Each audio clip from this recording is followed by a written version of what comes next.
بسم اللہ الرحمن الرحیم۔ السلام علیکم۔ روزگار کے سلسلے میں مجھے دبئی آئے ہوئے 5 سال ہونے والے تھے۔ میں اپنے گھر میں سب سے بڑا تھا، اس لیے پڑھائی چھوڑ کر روزگار کے سلسلے میں یہاں آ گیا۔ میں ایک بہت بڑے ہوٹل میں باورچی تھا اور میرے ہاتھ کے ذائقے، میرے پکائے ہوئے کھانے کی بہت دھوم تھی۔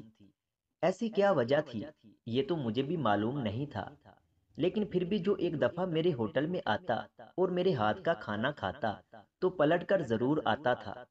شاید میں کھانا پکاتے ہوئے اپنے دیسی ٹوٹکوں کو استعمال کرتا رہتا تھا جو میں نے اپنی ماں سے سیکھے تھے۔ میری ماں ایک نہایت شریف اور گھریلو قسم کی خاتون تھی اور اس نے میری تربیت بھی ایسے ہی کی تھی۔ میں دیکھنے میں نہایت خوبصورت جوان تھا اور عربی خواتین تو ایسے نوجوانوں کو پسند بھی بہت کرتی ہیں، لیکن میں نے کبھی بھی کسی سے کوئی دوستی نہیں رکھی تھی۔ میں اپنے کام سے کام رکھتا تھا، اسی وجہ سے خواتین کے حلقے میں خڑوس مشہور تھا اور مجھے اس بات سے فرق نہیں پڑتا تھا۔ اس کی شاید کچھ خاص وجہ یہ تھی کہ یہاں آنے سے پہلے میرے کچھ دوست جو پہلے ان ممالک میں رہ کر گئے تھے، انہوں نے مجھے یہاں کے حالات بتائے تھے۔ کبھی بھی کسی پر اعتبار نہ کرنا، کیونکہ یہ خواتین صرف ہمیشہ نوجوانوں کو پسند کرتی ہیں اور اپنے مقصد کے لیے استعمال کرتی ہیں۔ اتنا عرصہ باہر رہنے کے بعد مجھے لوگوں کی سمجھ تو آ ہی گئی تھی۔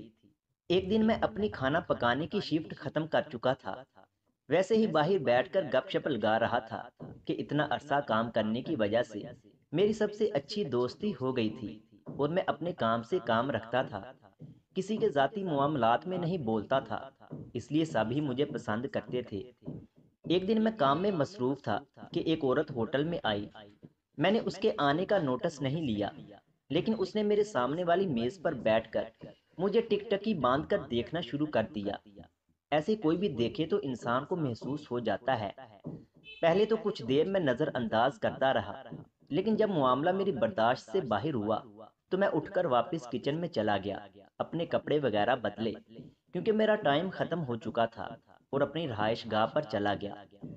دوسرے دن ریسیپشن پر موجود لڑکے نے مجھے بتایا کہ خاتون تمہارے بارے میں معلومات حاصل کرنے کی کوشش کر رہی تھی۔ میں نے ان کو بتا دیا کہ میں یہاں پر باورچی ہوں اور پاکستان سے ہوں۔ کوئی عجیب بات نہیں تھی، کیونکہ اس سے پہلے بھی بہت سے لوگ میرے بارے میں معلومات حاصل کر چکے تھے۔ میرے ہاتھ کے ذائقے کی وجہ سے پوچھنا چاہتے تھے کہ میں کہاں سے ہوں، اس لیے میں اس بات کو اور اس خاتون کو بھول گیا اور اپنا کام کرنے لگا۔ لیکن دوسرے دن بھی حال سے گزرتے ہوئے میری نظر اس خاتون پر پڑی اور وہ اپنا کھانا چھوڑ کر صرف مجھے دیکھ رہی تھی اور اس کی آنکھوں میں عجیب سی الجھن تھی۔ مجھے حیرت ہوئی، لیکن میں پھر نظر انداز کر کے نکل گیا۔ لیکن تیسرے دن مجھے وہ حال میں نظر نہیں آئی۔ مجھے لگا کہ اسے اپنی حماقت کا احساس ہو گیا ہوگا، اس لیے نہیں آئی۔ لیکن جب میں باہر نکلا تو وہ ہوٹل کے باہر کھڑی تھی۔ اس نے مجھے روکا اور 5 منٹ بات کرنے کی درخواست کی۔ وہ نہایت شائستہ انداز میں بات کر رہی تھی، اس لیے میں اسے منع نہ کر سکا، لیکن میں نے ادھر ہی کھڑے ہو کر بات سننے کی شرط لگا دی۔ اس عورت نے مجھے کہا کہ تمہارا کھانا مجھے بہت پسند آیا ہے، تمہارے ہاتھ میں بہت ذائقہ ہے۔ میرے لیے یہ نئی بات نہیں تھی، مجھے تو ہزار لوگ یہ بات کہتے تھے۔ اس نے کہا کہ میں نے ہوٹل سے تمہاری تنخواہ پتہ کر لی ہے، اگر تم میرے گھر آ کر کھانا بناؤ تو میں تمہیں 2 سال کی تنخواہ ایڈوانس میں دے سکتی ہوں۔ میں اس کی بات سن کر حیران رہ گیا کہ صرف گھر آ کر کھانا بنانے کے لیے 2 سال کی تنخواہ ایڈوانس دینا چاہتی ہے۔ اس نے کہا کہ تمہیں حیران ہونے کی ضرورت نہیں ہے، تم اس بات پر اچھی طرح سوچ لو، پھر مجھے اپنا جواب دینا۔ میں تو روزانہ ہی ہوٹل میں آتی ہوں تمہارے ہاتھ کا کھانا کھانے۔ وہ یہ کہہ کر چلی گئی۔ نہ اس نے مجھ سے کچھ اور بات کی اور نہ ہی مجھے اس کی بات پر یقین آ رہا تھا۔ میں نے اس بات پر بہت سوچا، لیکن مجھے کوئی سراغ نہ ملا۔ آخر کار میں نے سوچ لیا کہ میں اس عورت کو صاف صاف انکار کر دوں گا۔ 2 دن بعد جب اس عورت نے اپنا سوال دہرایا تو میں نے صاف لفظوں میں انکار کر دیا کہ میں جہاں کام کر رہا ہوں مجھے یہاں ہی ٹھیک ہے، میں زیادہ کام نہیں کر سکتا۔ اس نے کہا کہ تمہیں یہ کام چھوڑنے کی ضرورت نہیں ہے، نہ ہی میں تمہیں مجبور کروں گی۔ یہاں کی شفٹ ختم ہونے کے بعد تم میرے گھر آ جانا، بے شک ادھر ہی رہنا، اور صبح کھانا بنا کر یہاں آ جایا کرنا۔ دن کو میں یہاں کھانا کھا لوں گی، اور صبح تمہارے ہاتھ کا پکا ہوا گھر میں اور رات کو بھی تمہارے ہاتھ کا پکا ہوا گھر میں کھا لیا کروں گی۔ لیکن مجھے اس کی یہ شرط بھی منظور نہیں تھی۔ میرے دل میں عجیب قسم کے وسوسے آ رہے تھے کہ عورت صرف میرے ہاتھ کے کھانے کے لیے اتنی رقم کیوں خرچ کرے گی۔ جب میں نے اس کو صاف منع کر دیا کہ یہ مجھے منظور نہیں ہے، تو اس نے کہا ٹھیک ہے، تم سوچتے رہو، اور جس دن تمہیں میری شرط منظور ہوئی اس دن میرے گھر آ جانا، اس وقت میں اپنے کام پر رکھ لوں گی۔ یہ کہہ کر اس نے مجھے اپنا کارڈ دیا، اور اس کے بعد وہ مجھے روز ہی ہوٹل میں نظر آتی، بہت دفعہ مجھ سے بات کرنے کی کوشش کرتی، میرا فیصلہ جاننے کی کوشش کرتی، لیکن میرا فیصلہ نہیں بدل رہا تھا۔ میں نے اس کو صاف لفظوں میں ہی کہا کہ میں بالکل بھی اپنا فیصلہ نہیں بدلوں گا۔ وہ مجھے بہت مشکوک لگنے لگی تھی۔ مجھے سمجھ نہیں آ رہی تھی کہ ایسا کیا ہے جو میرے پیچھے ہاتھ دھو کر پڑ گئی ہے۔ وہ اپنی دولت بھی مجھ پر خرچ کرنا چاہتی ہے۔ اگر بات صرف کھانے کی ہوتی تو روزانہ ہوٹل میں آ کر میرے ہاتھ کا کھانا کھاتی ہے۔ اگر اسے اتنا ہی میرے ہاتھ کا کھانا پسند ہے تو رات کے لیے پیک کروا کر لے جائے، کیونکہ ہمارے ہوٹل میں یہ سہولت بھی موجود تھی اور یہ نہایت آسان بات تھی۔ اس کے لیے اسے زیادہ رقم بھی خرچ نہ کرنا پڑتی، لیکن وہ مسلسل مجھے تنگ کر رہی تھی کہ میں اس کے گھر کھانا پکانے کی ڈیوٹی سر انجام دوں۔ لیکن میرا انکار نہیں بدلا تھا۔ اب تو میں اسے دیکھتے ہی الجھن کا شکار ہو جاتا اور اس سے بچ کر نکلنے کی کوشش کرتا۔ میں نے ہوٹل میں آنے کے لیے پچھلا دروازہ استعمال کرنا شروع کر دیا جو سیدھا کچن میں کھلتا تھا۔ میں ہال کی طرف آتا ہی نہیں تھا۔ جب ایک ہفتہ میں اسے نظر نہیں آیا تو ایک دن وہ نہ جانے کیسے ویٹر کو پیسے دے کر یا کس طریقے سے کچن میں پہنچ گئی۔ میں بھی اس کو وہاں دیکھ کر حیران رہ گیا۔ اس نے مجھے کہا کچھ نہیں اور بس مجھے کھانا بناتے دیکھتی رہی۔ وہاں کام کرنے والے بہت سے لڑکے میری طرف حیرت سے دیکھ رہے تھے۔ وہ عورت عمر میں بھی مجھ سے کافی بڑی تھی۔ اس وقت تو میں نے جلدی جلدی کام کیا اور اسے ساتھ لے کر باہر آ گیا۔ میں نے باہر آ کر اسے سختی سے منع کر دیا کہ جو حرکت آج اس نے کی ہے آج کے بعد وہ یہ حرکت بالکل نہ کرے۔ یہاں میرا ایک کردار ہے، ایک نام ہے۔ اس کی حرکت کی وجہ سے سب ہی مجھے مشکوک نگاہوں سے دیکھ رہے تھے اور یہ چیز میرے لیے قابل قبول نہیں تھی۔ میں نے کہا کہ میں اس ملک میں کمانے کے لیے آیا ہوں، اپنی ماں بہنوں کی ضرورت پوری کرنے کے لیے، اس لیے مجھے تنگ نہ کرے۔ اس نے مجھ سے کہا کہ اب وہ مجھ سے بات نہیں کرے گی اور نہ ہی کبھی میرے پیچھے آئے گی۔ اس کی بات پر یقین تو نہیں تھا، لیکن میں اس کا کچھ کر بھی نہیں سکتا تھا۔ لیکن اس دن کے بعد اس نے مجھ سے بات کرنے کی یا میرے کچن تک آنے کی کوشش نہیں کی، بس ہال میں آ کر بیٹھی کھانا کھاتی اور اٹھ کر چلی جاتی۔ جب ایک دو ہفتے سکون سے گزر گئے تو میں بھی ریلیکس ہو گیا۔ اب میں اگر ہال سے گزر کر بھی باہر جاتا یا باہر کسی سے بیٹھ کر گپ شپ لگا رہا ہوتا تو ویسے ٹک ٹکی باندھ کر مجھے نہیں دیکھتی تھی اور نہ ہی مجھ سے بات کرنے کی کوشش کرتی تھی۔ جب سب کچھ نارمل ہو گیا تو میرے ارد گرد کام کرنے والے بھی اس بات کو بھول گئے۔ وہ لوگ تو مجھے جانتے تھے کہ میں کیسا ہوں، اس لیے سب نارمل ہو گیا۔ میں اس کی آفر کو بھی سر سے اتار چکا تھا اور پورا من لگا کر اپنا کام کر رہا تھا۔ لیکن نہ جانے کیا بات تھی، خدا کو کیا منظور تھا کہ اچانک پاکستان میں آنے والی سیلاب نے ہمارے گھر کو ملیا میٹ کر دیا، اور اس کے ساتھ ساتھ میری بہن جس کی شادی سر پر تھی اس کے لیے جمع کیا ہوا تمام زیور، کپڑے، ہر چیز سیلاب میں بہہ گئی۔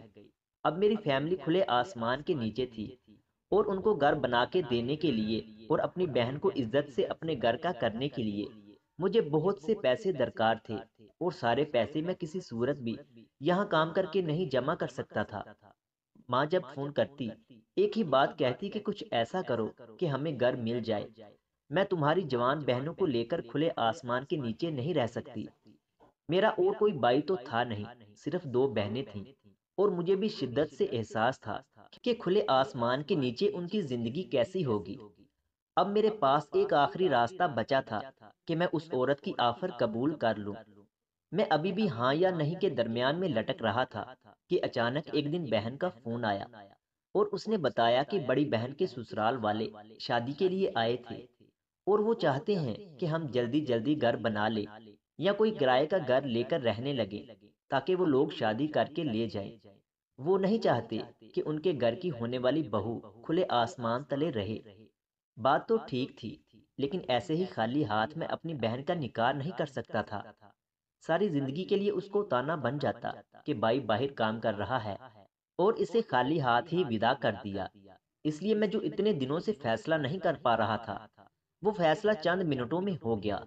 میں نے اپنے بٹوے سے کارڈ نکالا اور خود پر جبر کر کے اس عورت کے گھر کی طرف چلا گیا۔ میں نے دل میں سوچ لیا تھا کہ جو ہوگا دیکھا جائے گا، لیکن کم از کم میری ماں اور میری بہنیں تو محفوظ ہو جائیں گی۔ جب میں نے دروازے کی بیل بجائی تو اس عورت نے خود ہی دروازہ کھولا اور مجھے دروازے پر دیکھ کر بہت ہی زیادہ خوش ہوئی۔ اس نے فوراً مجھے اندر آنے کی دعوت دی۔ میں جھجکتا ہوا اندر داخل ہو گیا۔ اس کا گھر چھوٹا سا تھا لیکن بہت ہی خوبصورت تھا۔ فلیٹ کی طرح کا گھر تھا جس میں 2 کمرے، ایک ڈرائنگ روم، ایک ٹی وی لاؤنج تھا۔ اس کے گھر میں اور کوئی بھی ملازم نہیں تھا، وہ اکیلی ہی گھر میں رہتی تھی، اور یہ بات اس نے مجھے خود ہی بتائی۔ اس نے مجھے بالکل بھی نہیں جتایا کہ اب میں خود چل کر اس کے پاس آیا ہوں۔ مجھے بٹھانے کے بعد خوشی خوشی اس نے میرے سامنے کول ڈرنک رکھی اور خود ہی پوچھا کہ میں نوکری کے لیے ہی آیا ہوں نا؟ میں نے زبان سے کچھ بولنے کی بجائے صرف اسبات میں سر ہلا دیا۔ اس نے کہا کہ مجھے جو کمرہ چاہیے وہ لے سکتا ہوں۔ میں نے اسے کہا کہ میں یہاں نہیں رہوں گا، میں صرف وقت پر آ کر کھانا بناؤں گا اور واپس چلا جایا کروں گا۔ لیکن اس نے کہا کہ مجھے کبھی بھی کچھ بھی کھانے کا دل کر سکتا ہے، اس لیے تو ڈبل تنخواہ اور وہ بھی 2 سال کی ایڈوانس پر تمہیں رکھ رہی ہوں۔ تم اپنے ہوٹل کی جو نوکری ہے بے شک کرتے رہو، لیکن رہو میرے پاس۔ مجھے جب دل کرے تو مجھے کچھ بھی بنا کر دے دو۔ میں مجبور تھا، اس لیے اس کی شرط مان لی۔ اس نے مجھے ایک کمرہ دکھایا اور کہا کہ میں فریش ہو جاؤں، لیکن مجھے تو سب سے پہلے تنخواہ چاہیے تھی تاکہ اپنی ماں اور بہنوں کو بیچ کر مطمئن ہو جاؤں۔ میں نے خود ہی اس سے بات کی کہ اس نے جو مجھے 2 سال کی ایڈوانس تنخواہ دینے کی شرط لگائی تھی تو مجھے دے دے، تبھی میں اس کے پاس کام کروں گا۔ اس نے فوراً سے چیک کاٹ کر دیا اور اتنی بڑی رقم دیکھ کر میں حیران رہ گیا، لیکن وہ اصلی چیک تھا، اس لیے مجھے معلوم تھا کہ وہ کیش ہو جائے گا، اور یہی میں چاہتا تھا۔ میں نے اس سے اجازت لی اور اسی وقت چیک کیش کروا کر آدھے سے زیادہ رقم پاکستان میں بیچ دی اور کچھ رقم اپنے بینک اکاؤنٹ میں ٹرانسفر کر دی۔ اب 2 سال کے لیے میں اس عورت کا غلام بن چکا تھا، مطلب وہ جب چاہتی جو چاہتی میں وہ کرنے پر مجبور تھا، کیونکہ اس نے مجھے 2 سال کی ایڈوانس تنخواہ دی تھی۔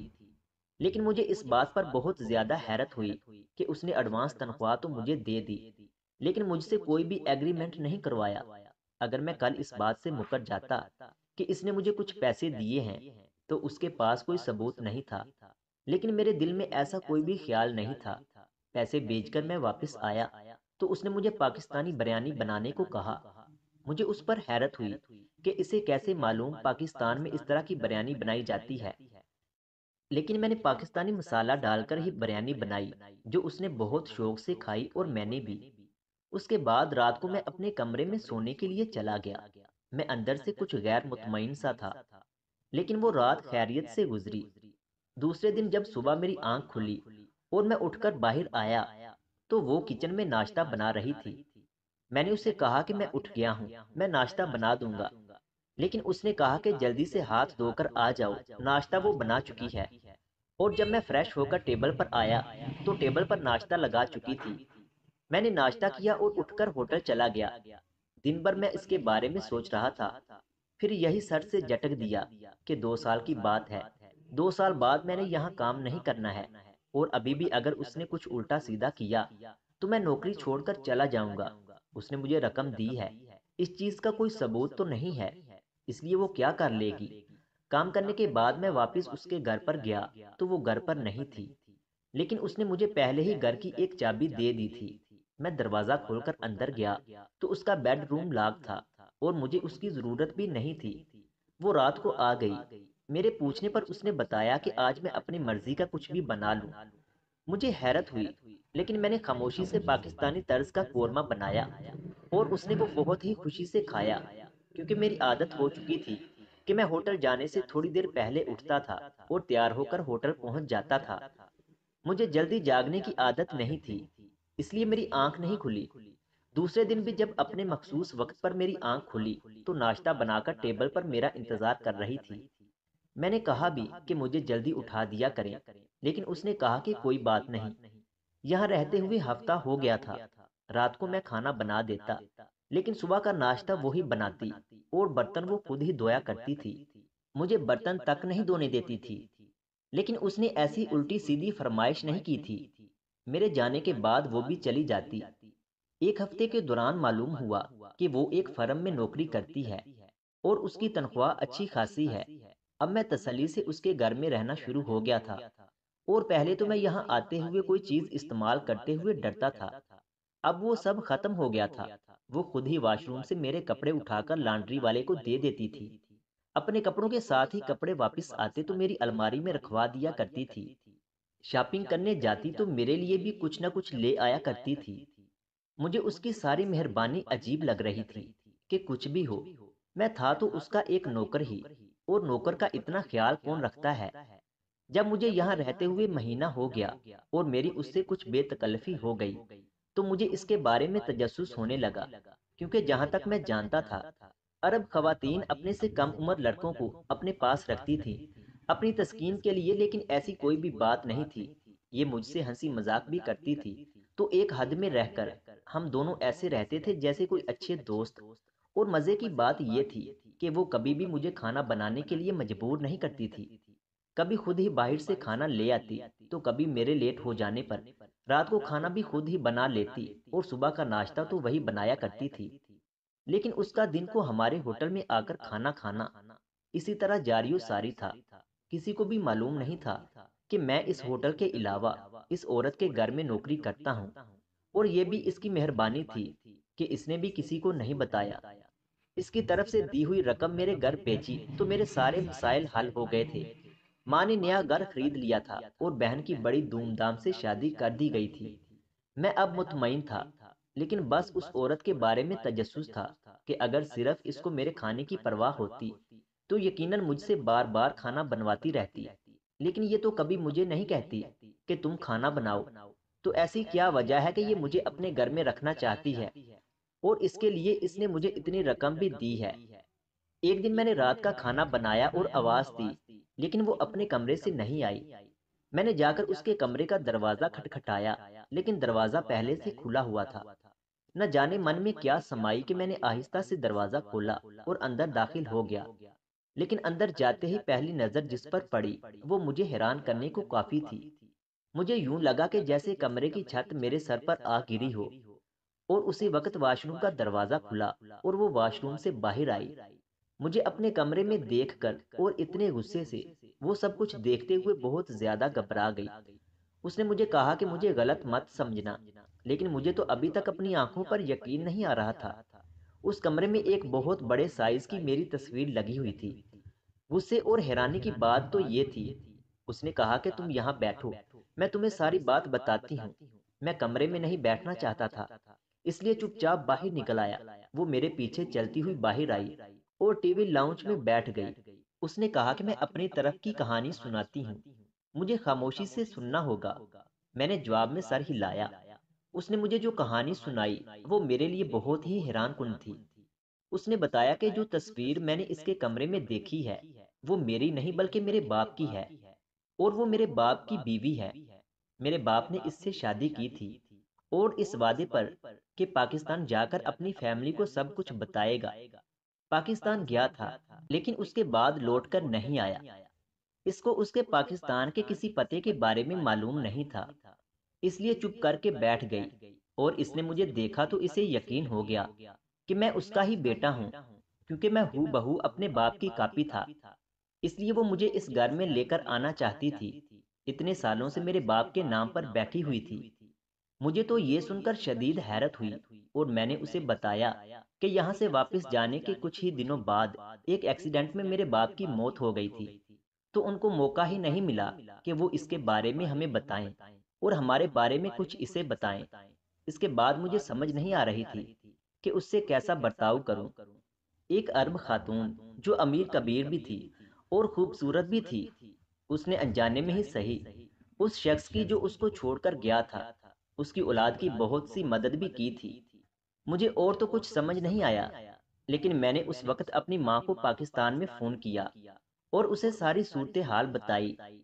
پہلے تو بہت زیادہ حیران ہوئی، لیکن انہوں نے کہا جس نے شادی کی تھی وہ تو مر چکا ہے، اس لیے جو ہونا تھا وہ ہو گیا۔ اگر وہ اتنے سالوں سے بھی تمہارے باپ کے نام پر بیٹھی ہے تو وہ کوئی غلط عورت نہیں ہو سکتی، اور نہ ہی تمہارا باپ اتنا برا تھا کہ کسی غلط عورت سے شادی کرتا۔ اگر وہ پاکستان آنا چاہتی ہے تو تم اسے لے آؤ، میں کھلے دل سے استقبال کروں گی۔ یہی بات میں نے اس عورت کو بتائی تو وہ سن کر بہت خوش ہوئی۔ مجھے اب معلوم ہوا تھا کہ وہ عورت میری ماں تھی، شاید اسی لیے وہ میرے اتنے ناز نخرے اٹھاتی تھی۔ میں نے ہوٹل سے چھٹی لی اور اپنی ماں کے ساتھ پاکستان آ گیا۔ یہاں پر سارے ہی خاندان نے اس کا کھلے دل سے استقبال کیا۔ میری بہن بھی اس سے مل کر بہت خوش ہوئی۔